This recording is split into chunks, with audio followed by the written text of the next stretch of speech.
I'm Jack. And I'm Kevin. So first off, I just want to kind of describe the problem we chose to solve and what it means to us. So we're choosing problem one, the one with the pendulums here. Now the problem states verbatim that the ball of mass M1 shown at right is attached to the ceiling and released from rest. It eventually collides elastically with a ball of mass M2 hanging vertically. The length of each string is L. So first things first, we just decided to draw a picture of what was just verbally described. So we have mass 1 hanging at an angle and mass 2 hanging straight down of two strings of equal length L. Now we want to find the height that each ball reaches after the collision. So we represented the initial height here, which is the gap between the vertical distance between mass 1 and mass 2. So first off, we just wanted to kind of add some more like calculations to help us describe what we're seeing here. So first things first, because we have this angle theta here, we can determine the distance between these two, between this point and this point by taking the cosine of theta and multiplying it by the length. Now because of that, we combine that knowledge with the fact that the height is the same here and here, we can represent h as being equal to the total length of the string minus the length of the string multiplied by the cosine of theta. So figure 2 here represents after the mass 1 has been dropped, it's no longer at rest and is swinging down towards mass 2. Figure 3 is describing the moment directly after contact when mass 1 is now hanging out in this area and mass 2 is now swinging up this way. So a couple things to note here is that the interactions between 1 and 2, energy will be conserved because there are no external forces acting on the ball. The only forces acting on the ball at this time will be the force of gravity pulling it down and the force of tension keeping it up. Momentum, however, will not be conserved. Because figure 1 is describing the moment when the ball is still at rest, that means that its initial velocity will be 0. But during figure 2, there is some unknown quantity for velocity, which is going to be greater than 0, meaning the momentum will not be conserved because it starts with 0 momentum and ends with some non-zero amount of momentum. But between moments 2 and 3, both energy and momentum are conserved. Energy because it is an elastic collision, which means that the total change in kinetic energy of the system is equal to 0. And momentum will also be conserved because both instances have the same mass and velocity as one another. So with all these concepts in mind, we were able to establish the fact that the total energy of frame 1 will be equal to the total energy of frame 2. The momentum of frame 3 will be equal to the momentum of frame 3. And the total energy between frames 2 and 3 will also be equal to one another. Alright, hi everyone. Today I'll be doing the math segment of this project and I'll just sort of explain my thought process as to how we got to our final answer. As previously established, the instances between 1 and 2, energy is conserved. Instances 2 and 3, both energy and momentum are conserved. From then we can derive these functions.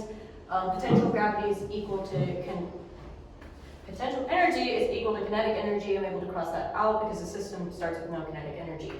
All right, and then for 2 and 3, I'm able to state the total momentum is equal to that with the initial velocity and then the two other momentums.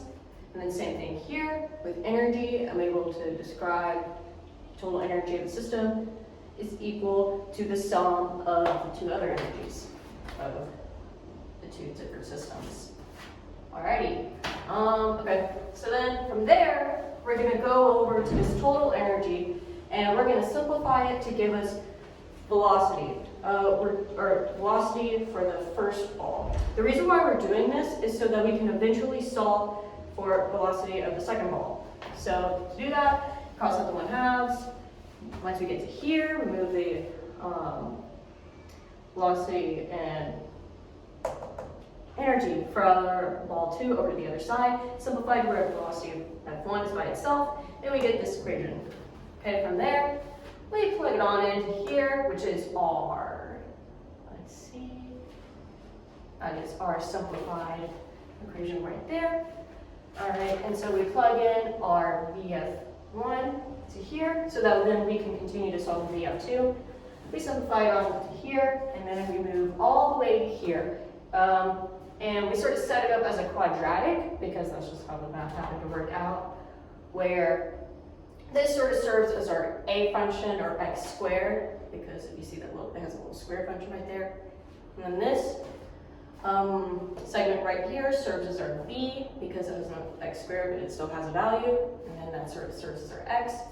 And then there's no constant, so that's 0. And then we go over to the quadratic formula, and from here, we are able to cross out c, or 4 times ac, because this is a 0, and if you were to plug that in, it becomes 0, which simplifies on over, because this is a b squared, so that would just turn into b, and to negative plus or minus b over 2a, and then here, it would only be minus b, because if you were to do positive, because of the negative, they would cancel out, so we know it's going to be negative. You're going to have negative 2b over 2a, and then your final velocity is going to be your negative b segment over your a, which is what we got right on over here, which is our final velocity. Now you're going to notice right here we have b initial. And now you're going to be like, we didn't solve for that. Actually, we did. We used some of let's see, the potential, like our starting potential over here, to get our initial velocity, because we knew all the parts from here and here. So we were able to rearrange the equation to give us components of velocity and based off of what we know. All right. So then we go ahead and plug that in for the initial. And then, because we never technically solved for our first velocity, we plug in now our second velocity, that is all in terms of what we do know, into our first velocity, which is going to give us this little segment. All right, from here, we're going to rearrange this formula up here, because that's how it's going to eventually end, into giving us just height, which is going to be 1/2 mv squared over mg. So then, if you plug in the first velocity, you're going to have a height of this. And then, if you plug in the second velocity for the second moment, for the second version of this for ball 2, you're going to get a height of this. All right, thank you. So, after all of the previous math, what do these two equations mean in terms of, what's actually happening? What are they heavily dependent on? Well, to start with, both of them are heavily dependent on the mass of the object that they are in relation to. So, the height of ball 1 is heavily dependent on the mass of ball 1, which is basically just evidenced by everything is divided by just the mass times gravity. So as this mass increases, everything here is getting divided by a bigger number, meaning that the final result will be a smaller value. And the same thing goes for height 2, for the same reason, just both divided by mass times gravity. So, as far as a special case, what happens if both of the masses are equal? So, m1 equals m2 equals m. So, when you plug that into, this equation, what it's going to simplify down to is just this.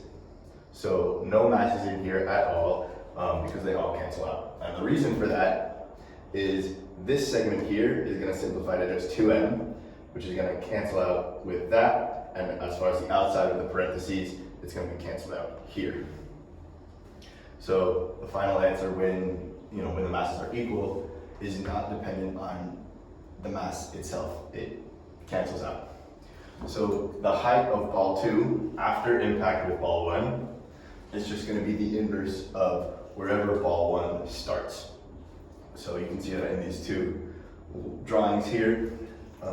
This angle here, in case 1 before impact, is going to be the same but negative as this angle here after impact, because there's no force propelling ball 1 here into ball 2. Ball 1 is simply falling because of gravity. So its own mass and its gravity, well, it's being affected by gravity, but its own mass being affected by gravity, swinging into ball 2. Ball 2, when the masses are equal, cannot move any higher than ball 1's initial position. So, for the reflection activity, I decided to compare the project to homework done activity 1.